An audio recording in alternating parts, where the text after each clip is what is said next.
Good evening, everyone. Is the state ready to proceed? Yes, Your Honor. Is the defendant ready to proceed? Yes, Your Honor. Sorry, it took me a little bit longer than anticipated, but there was a lot of information to consider. Let me just start by saying that as multiple people have observed, this is a particularly difficult case because there's really nothing that the court can do that's capable of fixing the harm that has been caused to the victims in this case.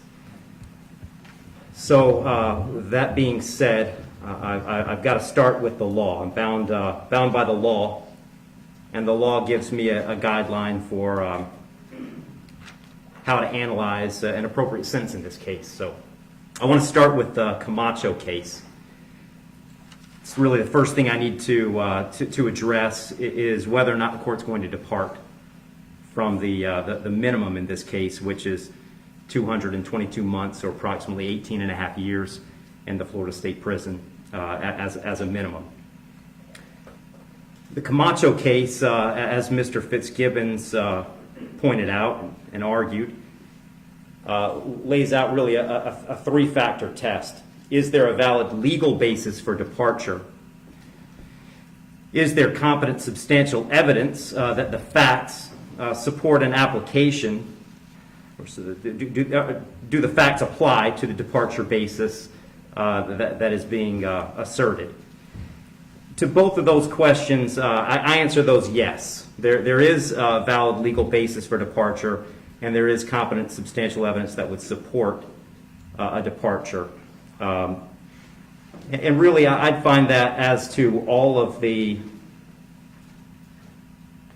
departure bases argued, with the exception of the disparity argument.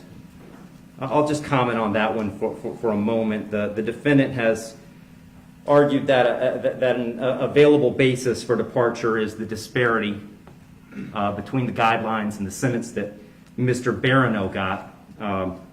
I don't agree with that. I agree that disparity could potentially be an available legal basis for departure. But in this case, I don't think it applies because I do think that there are important substantive differences between the facts as applied to Mr. Barano and the facts as applied to Mr. Herrin. The state's put those on the record. I won't elaborate on it too much other than to say I think that the difference, the age of majority for Mr. Herrin is one of those. But mostly I just think that the facts are different as between those two defendants. And so I don't believe that the facts in this case support that as a departure basis because I believe that a disparity in sentence between Mr. Barano and Mr. Herrin is appropriate in this case. That brings me to the third question of should essentially the third factor under the Camacho case is should the trial court depart? And the court in this case is going to decline to depart. So I'm answering that question in the negative. The trial court in this case is not going to depart. And I don't reach that decision lightly. When evaluating an appropriate sentence, I will start with Florida Statute 921.002. It was pointed out several times the primary purpose of the criminal punishment code in Florida is to punish. And I've got to take into account the severity of the primary offense and the circumstances surrounding the primary offense. When I take into account circumstances and severity, a lot of what I'm taking into account really when I sentence is intent and harm. And in this case, there wasn't any evidence, and nor does the court believe that there was any specific intent to do harm, in this case to the victims. But there was intent to drive at an egregious speed, 102 miles an hour, regardless of the consequences and regardless of of who that ended up harming. And then the second part of that, the second component, is the harm caused. And in this case, it's just impossible to have greater harm than the harm that occurred in this case, which was the loss of a mother, loss of a baby, and really the loss of a family as it existed when this occurred. I did consider, I also want to make a record, I did consider sentencing Mr. Herrin as a youthful offender, but for the same reasons that I'm discussing, I didn't think sentencing him as a youthful offender was appropriate. I agree that youthful offender was something that the court could have done. I did consider it. I carefully considered it.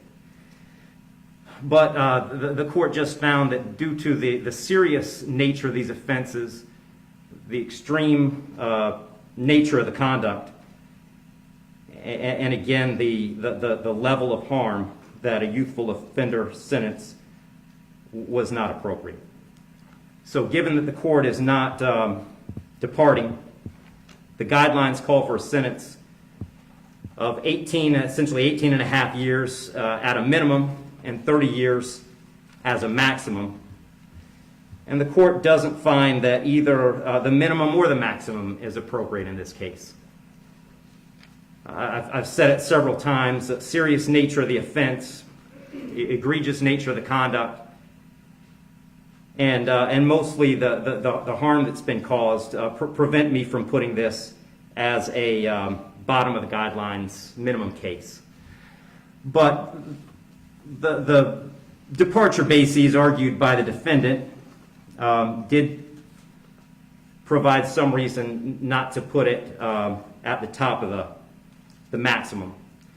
And specifically, the court did take into account that the defendant's 18, certainly responsible for his actions, and he's being held accountable for his actions. But the age of 18, the court finds, is a mitigating factor and shouldn't put this at a maximum. Also, the complete lack of prior criminal history is something that the court considered as preventing this from being at the top. So having said all that, the court is going really toward the middle between the minimum under the guidelines and the maximum punishment permitted under Florida state law. So on count one, vehicular homicide, the court's going to adjudicate the defendant guilty, sentence him to 9 years in Florida State Prison. On count two, same charge, court will adjudicate the defendant guilty, sentence him to 15 years Florida State Prison, and that'll run consecutive to count one, for a total 24 years Florida State Prison. Count three is a misdemeanor, unlawful racing on a highway, so the court will adjudicate the defendant guilty, sentence him to time served. Give credit for time served, I believe, 2 days. Court will impose mandatory court costs. Mr. Herrin, you have given up the right to appeal the determination of your guilt or innocence. You do have 30 days to appeal the sentence of the court. And I'll direct the bailiffs to take Mr. Herrin into custody.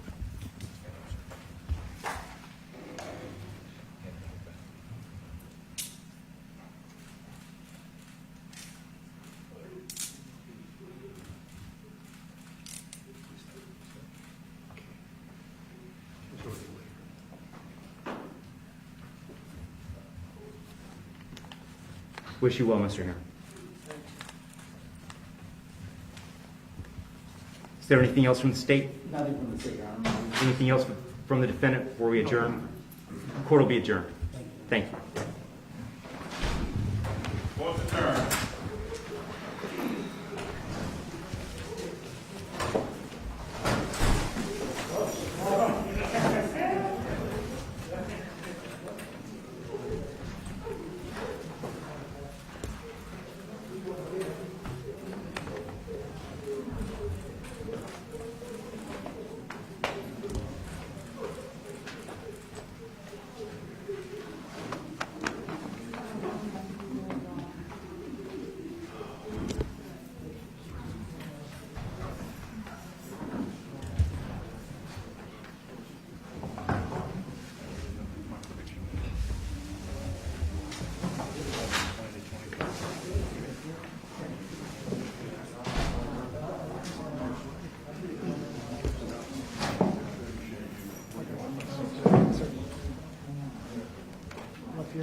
Counselor Pacheco.